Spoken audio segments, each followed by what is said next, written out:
Welcome to Adjunctitis, From Surviving to Thriving, teaching hacks to reduce stress, save time, and avoid common pitfalls. I'm April Brown, an assistant professor of journalism at Cal State LA. For those of you who don't know, I created this podcast because I found there's really not always a lot of help for adjuncts or new professors who haven't taught before. You probably know your subject matter really well, but teaching it is an entirely different proposition. So I hope some of these tools will help you start strong, feel more confident, and really avoid unnecessary strife. Keep in mind, your university probably does have teaching resources, but you may not have found those yet, so you'll probably want to seek them out at some point.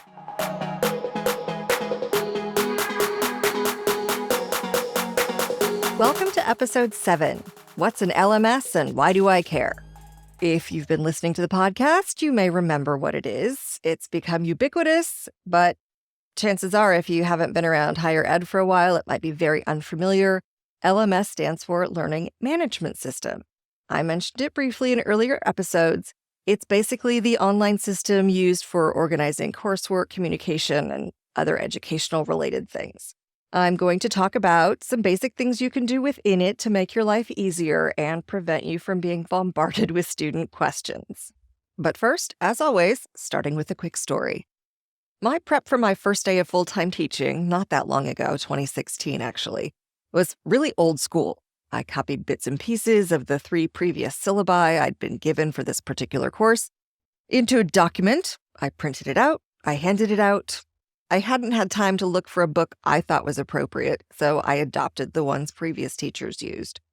And for some reason, I must have forgotten, I accidentally copied the language from one of the syllabi into my own, and it indicated students would turn in all their work via the learning management system. The problem was, I didn't know where to find it, get into it, or how to use it. So all of the homework students turn in my first semester was the old-fashioned way, on paper. But if I'd been pointed to a brief tutorial about how to use the LMS, it would have really saved me a lot of time and probably saved a lot of trees too. You can make a template module for your weeks and duplicate it so it can be modified for the weeks that follow, changing the content and the assignments.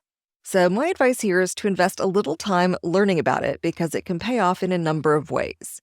You don't actually have to physically collect assignments, they submit them electronically. And some assignments can be graded automatically. You get the idea. I've had experience working with 2 LMSs, Blackboard and Canvas. And I was introduced to Moodle in grad school many, many years ago, but it was just being adopted and only one professor ever used it and really not very much.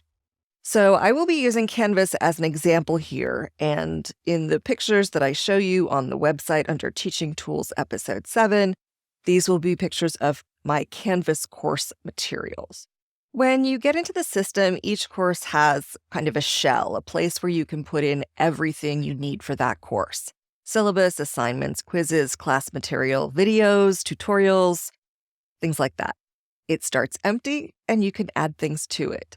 And in Canvas, and I believe in Blackboard, if I remember correctly, it remains unavailable to students until you publish it.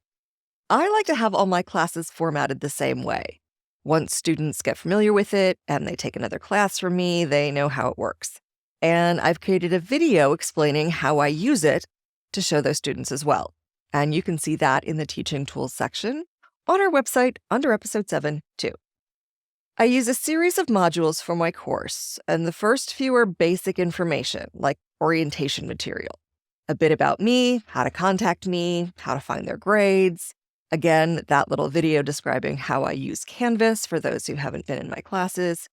And I actually created this video after several students who were not particularly technically inclined said they were really confused. But I think it's actually been helpful for all of the students new to my classroom. I don't have to repeat things ad nauseum anymore.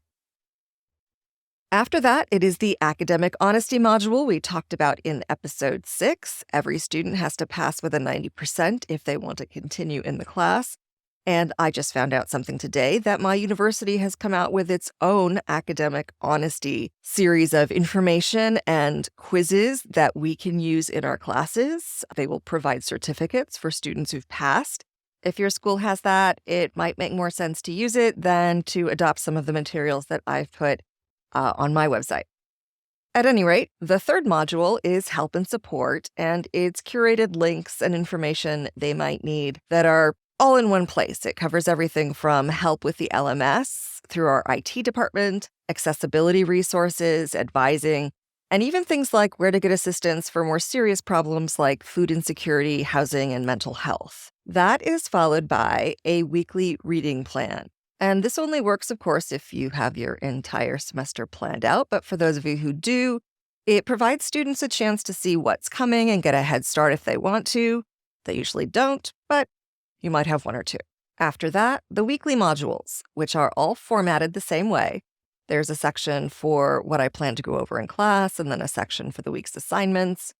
I start at the top with a page reminding them where they can find our classroom, either in person or on Zoom if needed. And it also reminds them about office hours so they don't have to go seek and find. Every week, I put the particular week's reading assignment up at the top, even though it is listed in its own section, but I just want to remind them.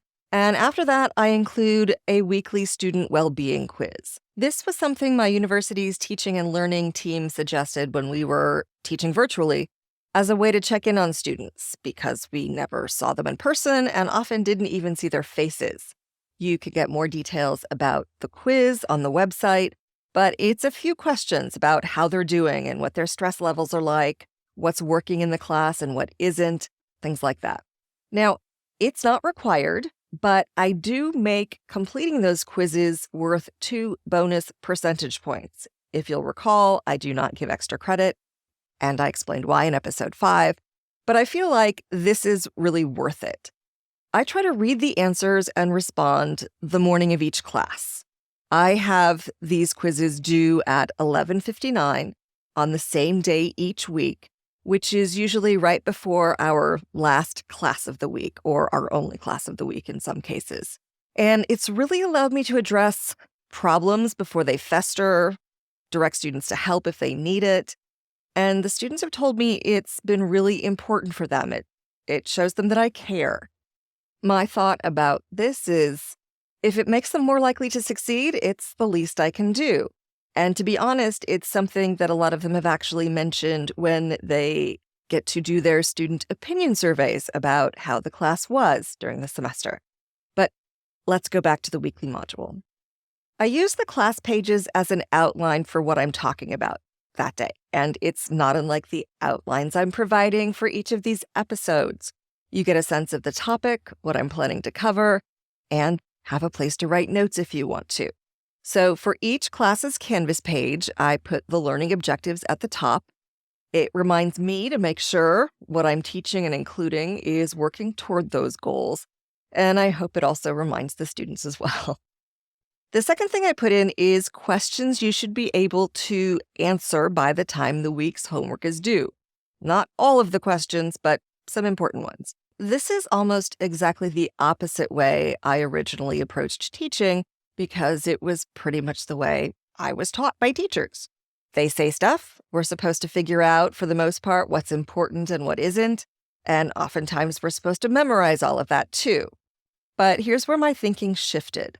We have so much information at our fingertips now, students don't have to memorize as much as they used to be successful. They have to know where to find the information, evaluate its truthfulness and value, and then apply it. And my goal is to make sure they understand the important concepts and the reasons behind them, so once again, they can apply that knowledge. I can't really see a reason to surprise them or make them guess where we're going or what we're covering, so this is how I do it. Quick diversion now. As I just said, it's crucial for students to be able to find information, evaluate its truthfulness and value, and then apply that to what they're doing. Particularly true in journalism, as we're supposed to be sharing facts and letting people know when we are airing opinions. There is a great resource called the News Literacy Project with modules for educators and literally everyone who wants to learn about how to be a better information evaluator. They are at newslit.org, and if you don't have time to write that down, you can find the link on adjunctitis.com. Back now to the class page. The rest of the class page serves several purposes. It's a place for me to put in the materials I'm going to reference in class, in the order that I'm going to address them. It's always available, so students can go back and look at them even after class. And it's an outline for me when I'm teaching. I basically know the order of what I'm covering. Because I'm giving them this roadmap, I expect more of their attention when it comes to participation and details.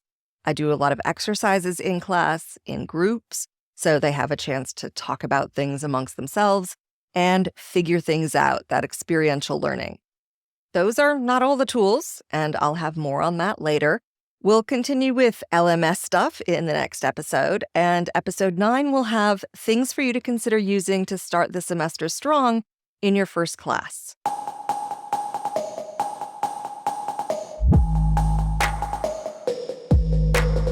Again, you can find the material I've discussed on our website, adjunctitis.com, under the Teaching Tools section for episode 7.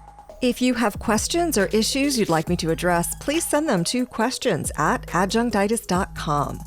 Join our conversation on social. Right now we're at Adjunctitis on Threads, TikTok, Instagram, and YouTube.